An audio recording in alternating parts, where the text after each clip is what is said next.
Pasas el día conectado, escondido en algún lugar, acechando como un extraño,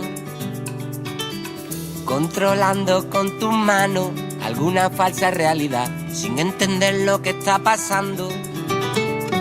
Tienes que tratar de comprender que están cayendo estrellas en el mar y no las ves. Vas mirando de reojo a la verdad, son los rostros de la vergüenza que te rozan sin tocar. Mires pa' otro lado, a mi corazón abandonado. Se está haciendo muy tarde para levantarte.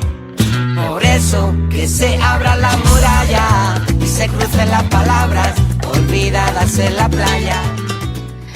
Bienvenidos, bienvenidas a Red Refugio, ¿cómo estáis? Os saludo como cada semana desde la onda local de Andalucía. Yo soy María José García de la Comisión Española de Ayuda al Refugiado, CEAR. Arrancamos este 1 de diciembre, este mes muy festivo, muy navideño. Nosotros seguimos con nuestro programa, con Red Refugio, a pesar de las fiestas que se acercan, y nuestro objetivo, pues como desde hace ya algunos años, es acercarnos a la realidad de las personas refugiadas, como hacemos siempre a través de Red Refugio, y tratamos de dar voz a quienes han tenido que huir de sus países y a quienes incluso a veces pues la sociedad también trata de silenciar. Hoy me acompaña Carmen Pérez, voluntaria de CEAR. ¿Qué tal? ¿Cómo estás, Carmen? Pues muy bien, muy bien. Aquí apoyándote siempre y apoyando a nuestros refugiados que se disponen a celebrar la Navidad en un país que no es el suyo. Así es, así es. Además, algún año hemos hecho algún programa de cómo es una Navidad en un centro de refugiados. Eso es muy interesante, la verdad. A ver si este año podemos hacer algo parecido. Hoy estamos solas. Hoy Luismi nos ha dejado... Luismi se le ha ido la voz. Se le ha ido la voz. Yo también estoy acatarrada, ¿eh? Se le quebró la voz. Sí. Pero bueno, nada, desde aquí pues le mandamos un saludo. Arranca Luismi diciembre un poquito pachucho, pero bueno, esperemos que se recupere y lo tengamos prontito de vuelta. Pues nada, hoy queremos traer un caso muy concreto al programa de Red Refugio. Es un caso muy señalado, el de un chico refugiado gambiano que recientemente ha obtenido la protección internacional. Ha sido reconocido como refugiado político en nuestro país, en España. Pero sin embargo, la historia de Abu, que así se llama él, nos dice bastante más, ya que su caso refleja precisamente el impacto medioambiental y cómo este interfiere en la vida de las personas, obligándolas a huir, como en el caso de él, y a dejarlo todo atrás. Abu es un refugiado político, pero su causa tiene mucho que ver con la escasez de recursos naturales y el impacto medioambiental que en este caso el propio ser humano provoca en nuestro planeta. Hoy vamos a conocer su historia.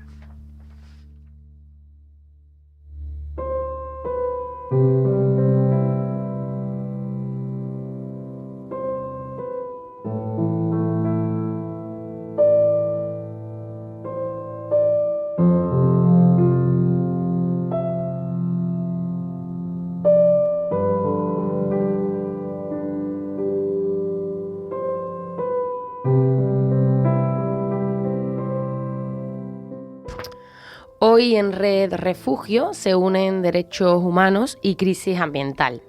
Abu es un pescador de Gambia cuya historia conoceremos hoy, y hay personas que, como él, se ven obligadas a huir no solo por conflictos o persecuciones, sino porque su sustento, en este caso el mar que lo ha alimentado por generaciones, pues está siendo destruido por la sobreexplotación industrial y la pesca extranjera. El vaciamiento de los caladeros locales no es un accidente. Flotas extranjeras arrasan con los recursos, las fábricas contaminan ríos y mares y los pescadores artesanales pierden su modo de vida. Cuando denunciar esta situación se vuelve peligroso, la única salida es abandonar su tierra.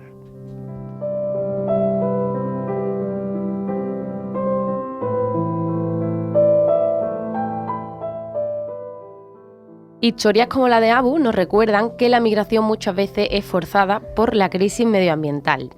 El cambio climático y la explotación de recursos naturales generan desplazamientos que deben ser entendidos y abordados desde la justicia ecológica y social. Proteger a quienes huyen de esta crisis no es solo un acto de solidaridad, sino también es un llamado a cuidar los ecosistemas que sostienen vidas, porque un mar saqueado no solo deja hambre, sino también personas obligadas a buscar refugio lejos de casa, como es el caso de Abu. Vamos a escuchar parte de su historia.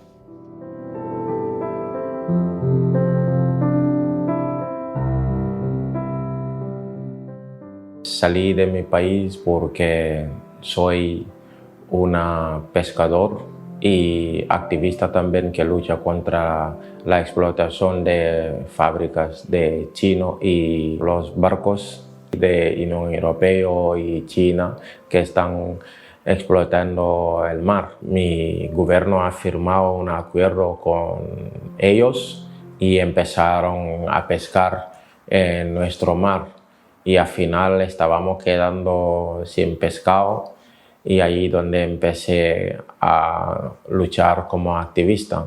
Eso es lo que me trajeron un problema con mi gobierno hasta que tengo que dejar el país para venir a España. Ese barco están pescando en zonas que es muy prohibido a pescar, sabiendo que ese pescado que ellos están atrapando, que es muy pequeño, que son los pescados que tienen que crecer en el futuro, ponieron los marineros en locales también en una situación complicada. El cantidad de pescado que pueden atrapar más de 30 pateras, eso solo un barco puede atrapar en un día y en horas. Yo cuando estaba ahí fui a veces un mes sin atrapar nada, casi nada.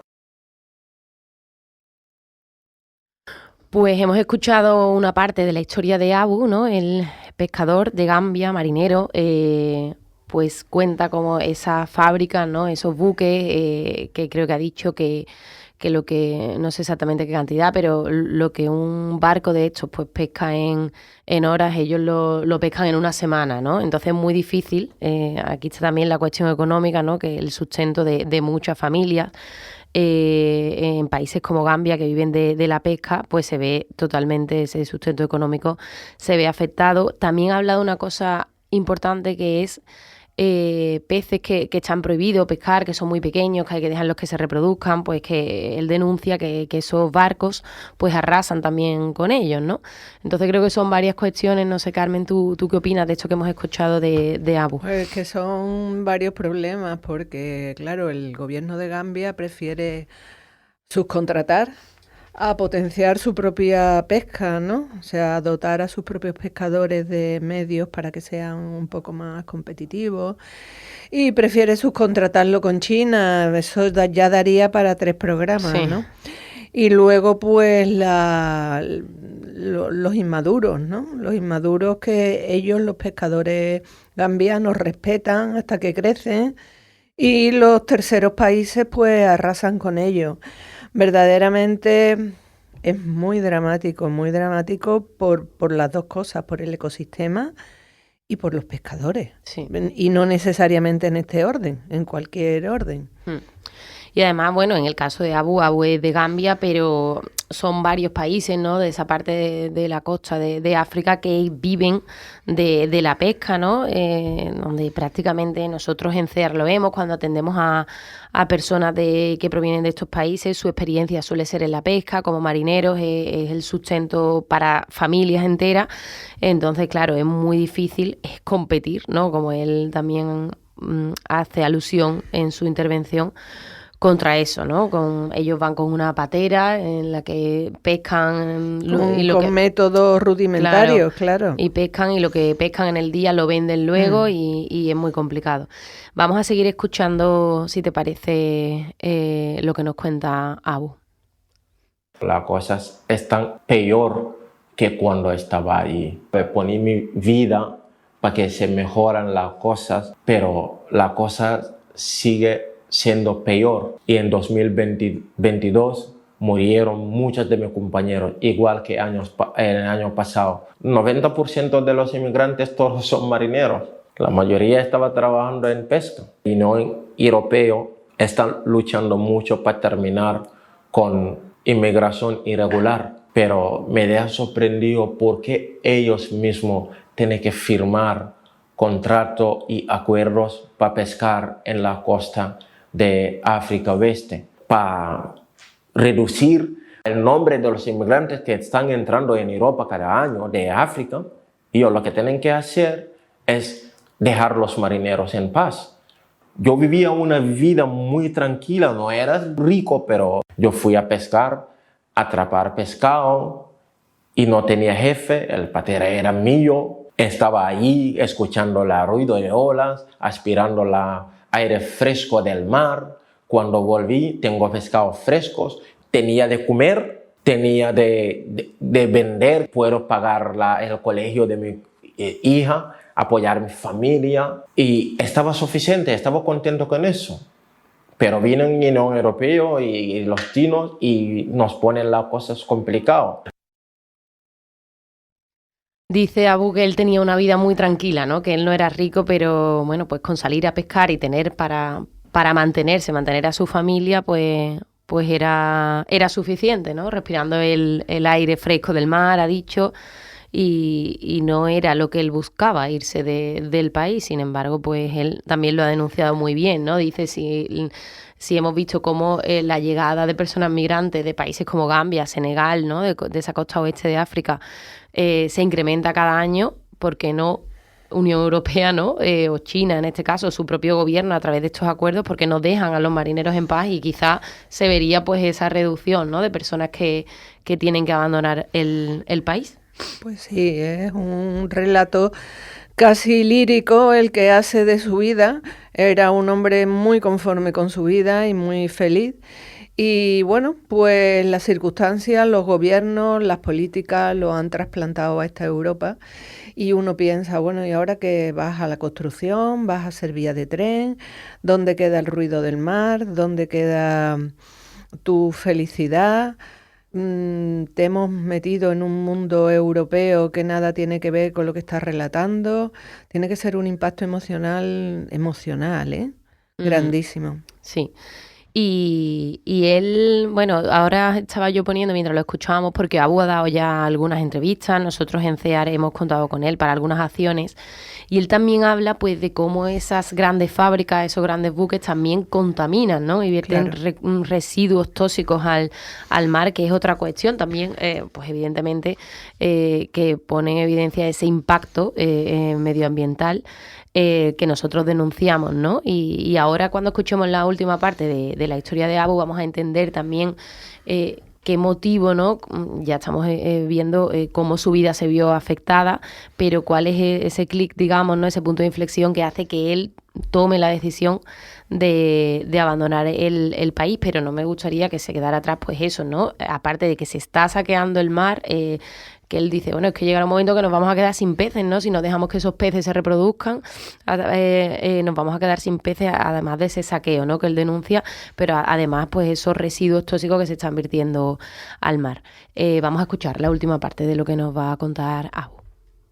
Nadie no quiere dejar su familia atrás. Tengo que dejar mi hija, tengo que dejar mi familia, tengo que salir del país a venir, porque estaba luchando como activista y podía perder mi vida. Yo, gracias a Dios, ya conseguí mi documento, conseguí mi asilo por refugio político. Y lo que estaba haciendo ese barco es también afectando el futuro. Si sigue atrapando ese pescado pequeño que tiene que crecer en el futuro, al final no va a quedar nada. Eso es lo que está afectándonos.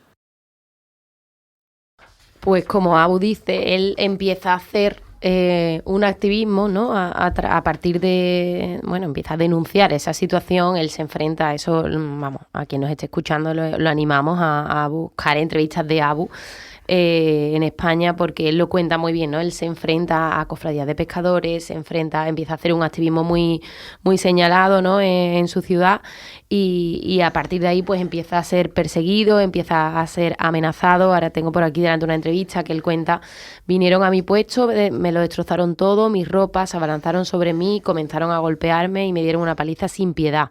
Me hicieron tanto daño que casi me matan. Y todo eso pues por denunciar una injusticia, ¿no? que estaba sucediéndose, y que no solo afectaba a él, no era una cuestión particular de él, sino que estaba afectando a gran parte de la población. Entonces el motivo, esa persecución que hace que él huya de Gambia. Yo creo que él llegó a España en 2021 o 2020, no lo recuerdo ahora. Se ha llevado 4 años como solicitante de asilo sin respuesta, y este año, este 2025, en agosto, ha recibido la notificación con el reconocimiento de protección internacional el estatuto de refugiado como refugiado político, ¿no? Por motivos políticos, por esa persecución. Y está claro que había una persecución, pero nosotros hoy queríamos ir un poco pues al origen, ¿no? Cómo comienza esa persecución, por qué, y es por ese activismo que él hace, por ese impacto, ¿no? Ese impacto que está teniendo pues esa fábrica, esos barcos en el mar, en la economía, ¿no? De la sociedad de Gambia. Entonces creo que es un tema bastante con muchas aristas, ¿no? Y que todas dan para analizarlas. ¿Qué opinas tú, Carmen? Hombre, que la sobreexplotación marina pues beneficia a 4 oligarcas del país y a 4 gobernantes, pero que está claro que ni siquiera la expoliación marina beneficia a los pescadores tradicionales. O sea que no tiene ninguna ventaja. Les causa daño, les causa paro. Y además les deja sin recursos, o sea, es como un círculo infernal perfecto.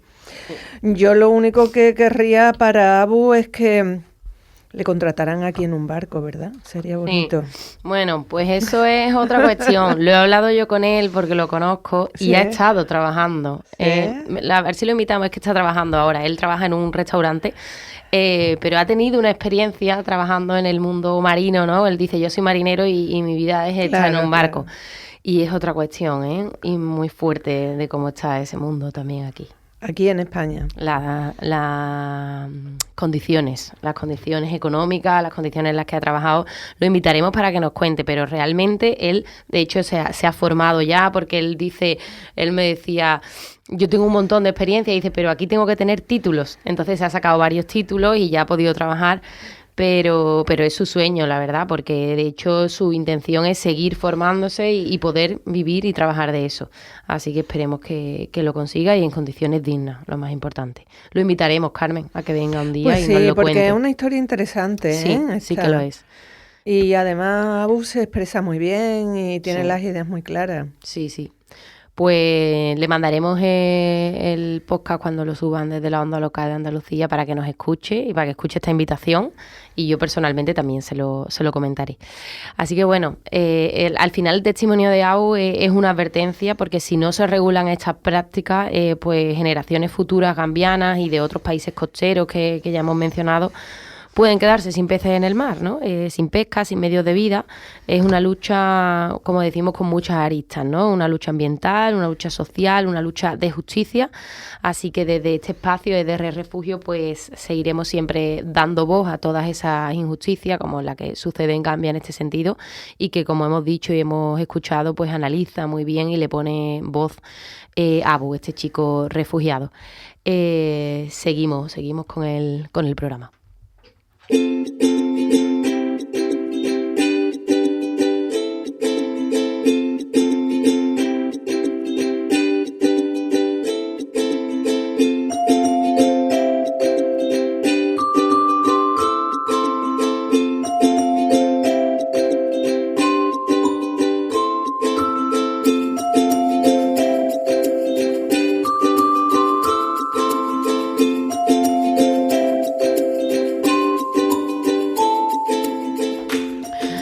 Y yo creo que, Carmen, hoy has hecho los deberes estupendamente para la noticia, que siempre tú intentas traernos algo en un tono un poco más ameno, más positivo, y teniendo en cuenta que hoy vamos a escuchar la historia de Abu, creo que nos traes algo que nos da un poco de esperanza, ¿no? En todo esto de la cuestión medioambiental y su impacto en los movimientos migratorios, ¿no?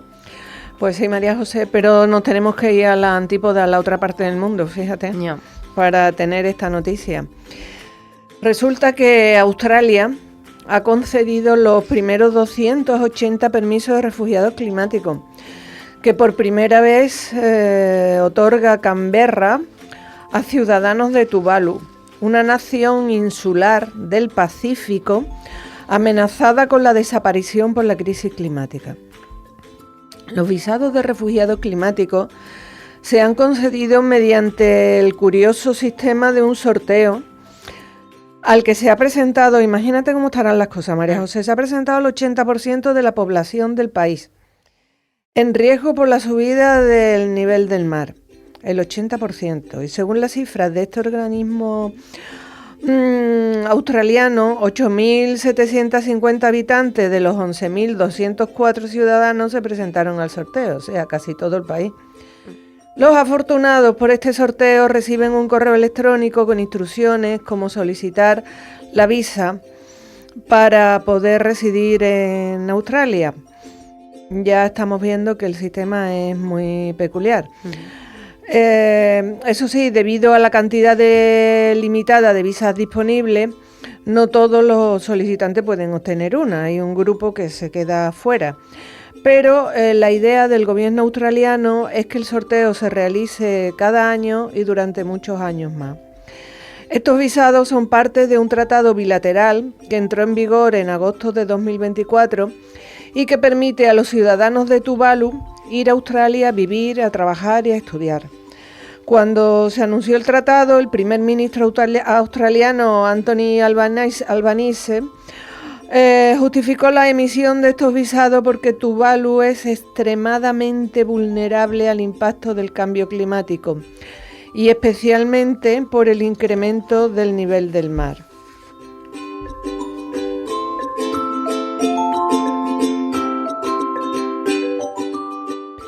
Para concluir, María José, le diremos a todos nuestros oyentes, para que vean lo horrible de la situación, que cabe destacar que para finales de siglo se prevé que las 3 islas coralinas y los 6 atolones que conforman Tuvalu, cuyo punto más alto no supera los 5 metros sobre el nivel del mar, desaparecerán por la crisis climática, que ya ha provocado la pérdida de terrenos costeros, cultivos, viviendas y fuentes de agua. Gran ejemplo de Australia que esperamos que sirva de guía para otros países. Pues sí. Nosotros desde CEAR celebramos este paso pionero del gobierno australiano que reconoce de forma práctica una realidad innegable, y es que miles de personas pues ya se ven obligadas a abandonar sus hogares debido a esos impactos devastadores de la crisis climática. Sin embargo, vamos a seguir reclamando que este tipo de medidas no dependan de acuerdos bilaterales aislados ni de sorteos limitados, sino que se incorpore, ¿no?, de una manera urgente una protección específica y estable para personas refugiadas por motivos climáticos y medioambientales dentro del sistema internacional de asilo, que es lo que nosotros solicitamos y exigimos. El cambio climático no espera, lo estamos viendo, y la comunidad internacional tampoco puede hacerlo. Así que Australia ha marcado un camino posible y ahora es imprescindible que otros países sigan su ejemplo y que se dé el reconocimiento jurídico a personas que lo necesitan. Muchas gracias por traer esto, Carmen. Y antes de irnos, Luis Misi nos deja los deberes hechos, así que vamos con nuestro homenaje a Gaza y a Palestina a través de la poesía.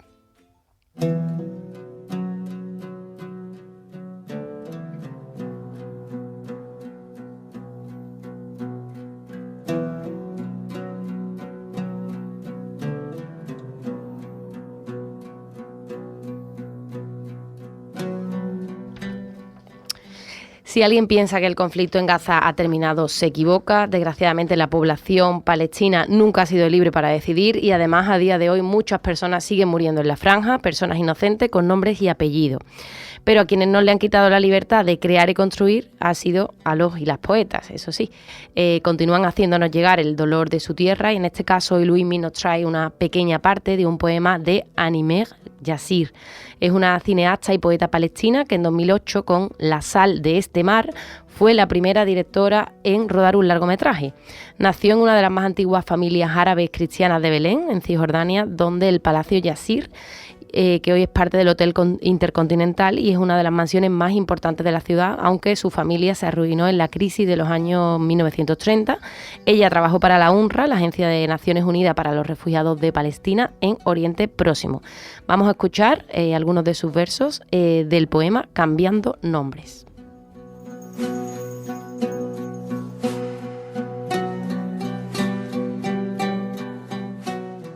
Eligen una noche tan oscura. La línea entre la orilla y la tierra es indiscernible. Las olas infringen el círculo de la tierra como perros. Los hijos de Samra Nimrin despiertan a los demás. Ellos mantienen el fuego, comen nubes negras, lloran un trueno. Una carta llega. Cuidado con la ira de los niños no nacidos en Palestina. De noche, otros sueñan con patines en la puerta de casa, esperando por la mañana, ya dispuesta una mesa para desayunar, y bajo las tablas del suelo, en la oscuridad, los niños se levantan.